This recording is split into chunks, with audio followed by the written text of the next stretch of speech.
70-75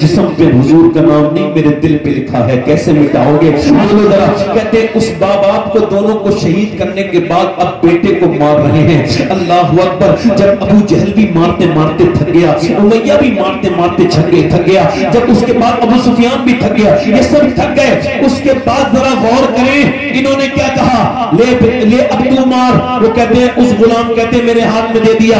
ادھر اس کو بھی پتا تھا عمار کو میں مسلمان ہوں، مجھ کو اس کی خبر تھی، مگر اس نے مجھے بلایا اور کہا دیکھ تو بھی 2-3 کوڑے مار لے، تیرا میرا کچھ نہیں بگڑے گا، مگر تو اگر پتا چل گیا کہ تو بھی مسلمان ہے تو یہ تجھ کو ماریں گے، لہذا تو اپنے آپ کو بچا لے۔ یہ اسے کہتے ہیں مسلمان، یہ ہے مسلمان، ایک یہ اسے کہتے ہیں اسلامی رشتہ۔ اس نے کہا تو مجھے نہ مار، تو مجھے مار لے، ایک تو تیرا کوڑا لگے گا، زور سے مار لے، میں برداشت کر لوں گا، مگر تیرا اگر اسلام کھل گیا تو یہ تجھ کو بہت ماریں گے۔ کہتا ہے وہ غلام میں نے اپنے ہاتھ میں وہ اٹھایا اپنا کوڑا اور کوڑے کو گھمایا اور گھمانے کے بعد پھر پھینک دیا اور جا کر کے میں اس کے سینے سے چپٹ گیا اپنے بھائی کے، اور میں نے کہا یار جب ساتھ میں محبت کرتے ہیں مصطفیٰ سے تو پھر مار بھی ساتھ میں ہی کھائیں گے نا۔ وہ اقبال کہتا ہے پختہ ہوتی ہے اگر مصلحت اندیش ہو عقل، اور عقل ہو عشق ہو مصلحت اندیش تو ہے خام ابھی، بے خطر کود پڑا آتش نمرود میں، عشق عقل کی محو تماشائے لبے بام ابھی۔ کہتے ہیں میں اس سے چپٹ گیا اور میں نے کہا میں بھی مسلمان ہوں، مجھے بھی مارو۔ امیہ بولا او بلال تو کیا کہتا ہے، اس کا نام بلال تھا۔ سبحان اللہ سبحان اللہ۔ بلال بولے ہاں میں بھی مسلمان ہوں۔ اب تو بلال کو چھوڑا، اس کو عمار کو اور بلال کو مارا، اب بلال کو مارتے مارتے گرا دیا، منہ پہ گھوسے مارے، پھر اس کے بعد اس کو اس کے گلے میں رسی باندھ کے لڑکوں کے ہاتھ میں دے دیا، جاؤ گھسیٹو۔ حضرت حسان بن ثابت کہتے ہیں ایک دل کو پھاڑ دینے والا منظر میں نے دیکھا کہ مکے کی سرزمین پہ ایک کالے انسان کو گھسیٹ رہے تھے، اس کے جو جسم تھا نا اس پہ کنکڑیاں چبھ رہی تھی اور کانٹے لگ رہے تھے، تو اس کے جسم سے خون نکلتا تھا، وہ یہی کہتا تھا احد احد احد احد هو اللہ احد هو اللہ احد هو اللہ احد، اللہ ایک ہے۔ کہتے ہیں میں نے پوچھا کیوں مارتے ہو، پورا جسم ننگا ہے، پورے جسم پہ کوئی کپڑا نہیں، اور بلال کو تپتی ہوئی زمین پہ پتھریلی پہ گھسیٹتے چلے جا رہے ہیں، جسم سے خون ہی خون بلال کے نکلتا چلا جا رہا ہے۔ سیدنا بلال حبشی رضی اللہ تعالیٰ عنہ یہی کہتے چلے جا رہے ہیں اللہ هو اللہ احد هو اللہ احد، اور پھر ایک دن آپ کے سینے پہ پتھر رکھ دیے گئے، تپتی ہوئی ریت پہ ڈالا گیا، سینے پہ پتھر رکھے گئے، کسی نے کہا بلال اپنے خدا رسول کو کیوں نہیں پکارتا؟ کہ لگے خدا مجھ کو خریدنا ہے، اپنی رحمتوں سے خرید رہا ہے، اور جب کوئی برتن کو بھی خریدتا ہے تو ٹھوک بجا کے دیکھتا ہے، لہذا میرا مالک مجھ کو ٹھوک بجا کے دیکھ رہا ہے۔ بلال کو مارا توڑا جاتا، تپتی ہوئی دھوپ میں لٹال دیا جاتا، مگر بلال یہی کہتے احد احد احد احد۔ ایک دن ابو جہل نے کہا اے امیہ تجھ سے اپنا غلام نہیں سمجھتا، یہ کب تک یہ بلال ایسی ہماری بدنامی کرتا رہے گا؟ امیہ نے کہا پھر تو سنبھال لے، تو اس نے پکڑ کے لے گیا، چل میں سنبھالتا ہوں، اور جا کر کے صفا مروہ کی طرف باندھ دیا، اور باندھنے کے بعد حضرت بلال حبشی کے منہ پہ مکے مارے، اور مکے مار کے آپ کا منہ پورا پھٹ گیا، خون نکل لگا، کہنے لگا بلال اسلام چھوڑ۔ بلال بولے میرے منہ پہ تھوڑی اسلام لکھا ہے، میرے دل پہ لکھا ہے، نہیں مٹا پائے گا ابو جہل، نہیں مٹا پائے گا، تو مجھے مٹا نہیں پائے گا۔ اس کے بعد بلال حبشی رضی اللہ تعالیٰ عنہ کے اوپر ایسا ظلم ہوا کہ اس نے پھر اور مارا، جب دیکھا نہیں بدل رہا ہے تو پھر کولے دہکائے، اللہ اکبر، اور انگارے دہک رہے تھے سرخ سرخ، اور اس پہ سیدنا بلال کو لٹالا گیا، اور جب بلال کو اس کے اوپر لٹالا تو وہ جو کولے تھے اس سے بلال کے جسم کی چربی پگھلنے لگی، اور پھر وہ جو کولے تھے، وہ جو انگارے تھے وہ بجھنے لگے، بلال کی پوری پیٹھ پہ سفید سفید نشان اس کے بعد ہو گئے۔ حضرت عمر ان نشانوں کو چومتے تھے اور کہتے تھے یار بلال میری ساری زندگی کی نیکی لے لے، اور جو تو اللہ کی راہ میں جو